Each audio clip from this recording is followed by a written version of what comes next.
Right now, on the eastern coast of Sicily, Europe's tallest and most active volcano is doing something that has forced airports to shut down, sent lava fountains hundreds of meters into the night sky, and pushed ash columns high enough to intersect directly with commercial flight paths, disrupting the travel plans of thousands of people within just the past few weeks alone. This is not a distant historical eruption we are looking back on.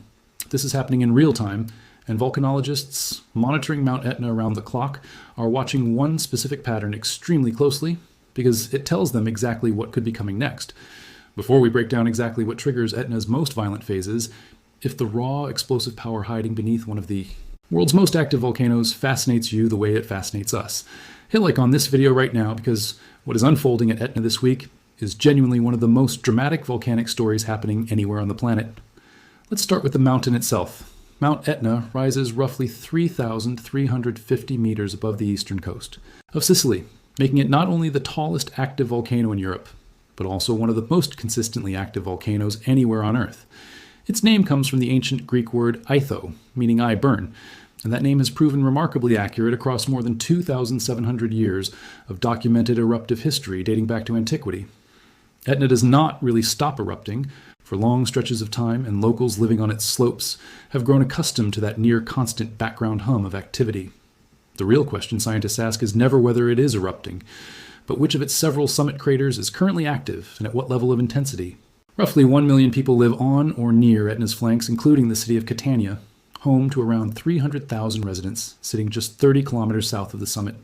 That proximity matters enormously because it puts one of Sicily's largest cities and its busiest airport directly in the potential path of whatever the volcano decides to send into the sky next.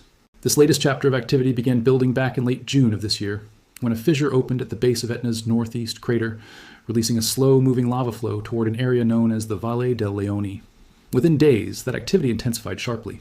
By the 5th of July, Etna had entered a full red aviation alert, triggering the closure of Catania's international airport as strombolian explosions and dense ash emissions poured out of the Voragine crater, one of several summit vents that make up Etna's complex, ever-shifting eruptive system.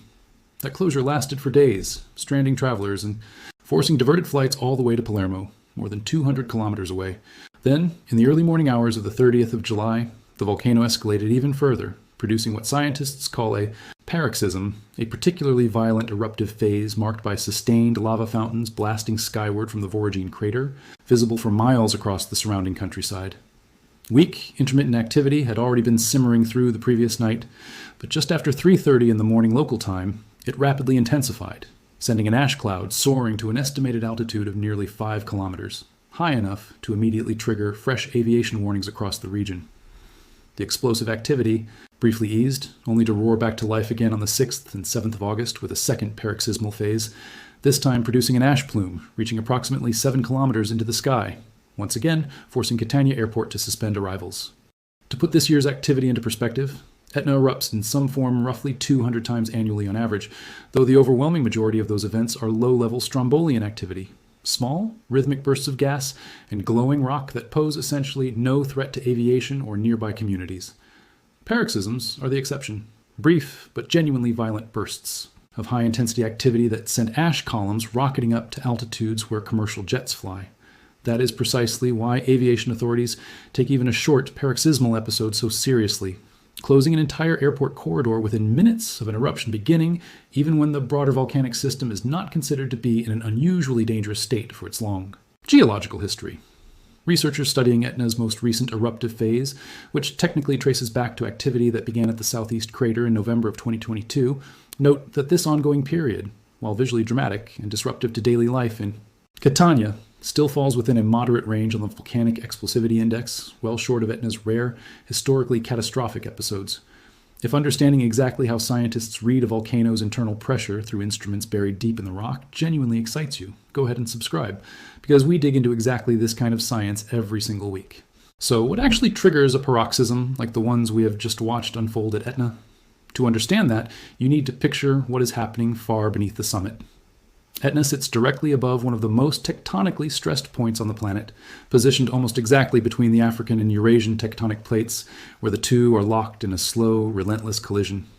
That Tectonic pressure keeps a steady supply of magma rising from deep within the earth toward Etna's shallow reservoirs, chambers of molten rock and gas sitting relatively close to the surface compared to many other volcanoes. As gas trapped within that rising magma builds pressure faster than it can escape through normal gentle degassing, it eventually reaches a breaking point. When that threshold is crossed, the gas violently expands, hurling molten rock and ash skyward in the towering fountains that define at Etna's Voragine crater. Specifically have used high-precision borehole strain instruments buried in the surrounding rock to track this exact buildup, recording the subtle deformation of the ground itself in the hours before each explosive burst. Because Etna's magma tends to be relatively fluid and basaltic in composition, its eruptions are generally more effusive than the more violently explosive eruptions produced by volcanoes with thicker, stickier magma, like Mount Vesuvius or Mount St. Helens. That does not mean Etna cannot produce genuinely dangerous explosive events. The volcano has, on rare occasions throughout its long history, produced far more powerful eruptions rated as high as a 5 on the Volcanic Explosivity Index, a scale that puts those rare events in the same violent category as some of history's most destructive eruptions anywhere on the planet. What makes the current activity particularly significant to researchers is a structural change that has taken place at the summit itself. Following the intense eruption sequence of summer 2024, the Voragine crater grew tall enough to surpass the previously dominant new southeast crater, making it the new highest point on the entire volcano. That shift matters because it means Voragine, the crater responsible for both of this month's paroxysms, is now Etna's primary vent for the kind of high-altitude ash plumes capable of disrupting commercial aviation across the entire region. According to the latest readings from Italy's National Institute of Geophysics and Volcanology, current volcanic tremor levels, suggesting the eruption is sustaining itself at its current intensity rather than actively building towards something even larger.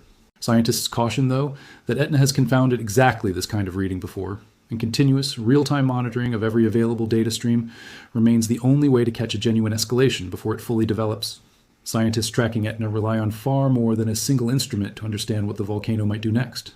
Seismic networks, scattered across the mountain's flanks, detect the subtle tremor generated as magma forces its way upward through underground conduits. GPS stations and satellite radar measure even millimeter scale changes in the ground's shape, revealing when the volcano's flanks are swelling as fresh magma accumulates beneath the surface. Gas sensors positioned around the summit track, shifts in sulfur dioxide and carbon dioxide emissions, since a sudden spike can signal that fresh, gas-rich magma is pushing closer to the surface.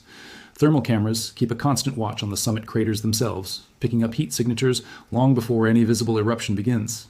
Together, this web of instruments gives researchers at Italy's Osservatorio Etneo one of the most detailed, continuously updated pictures of any active volcano on the planet, and it is exactly this kind of layered monitoring that allowed scientists to anticipate both of this month's paroxysms hours in advance. Etna's paroxysmal history also offers useful context for what is unfolding right now. Between 2011 and 2022, the volcano's new southeast crater alone produced well over 100 separate paroxysmal episodes, an extraordinary run of activity that reshaped the summit itself and briefly made that crater the tallest point on the mountain. More recently, attention has shifted to the Voragine crater, which produced short but intense sequences of powerful lava fountains in December of 2015, again in May of 2016, and then a particularly active stretch between July and August of 2024, a pattern of recurring bursts that appears to be continuing directly into this summer's activity.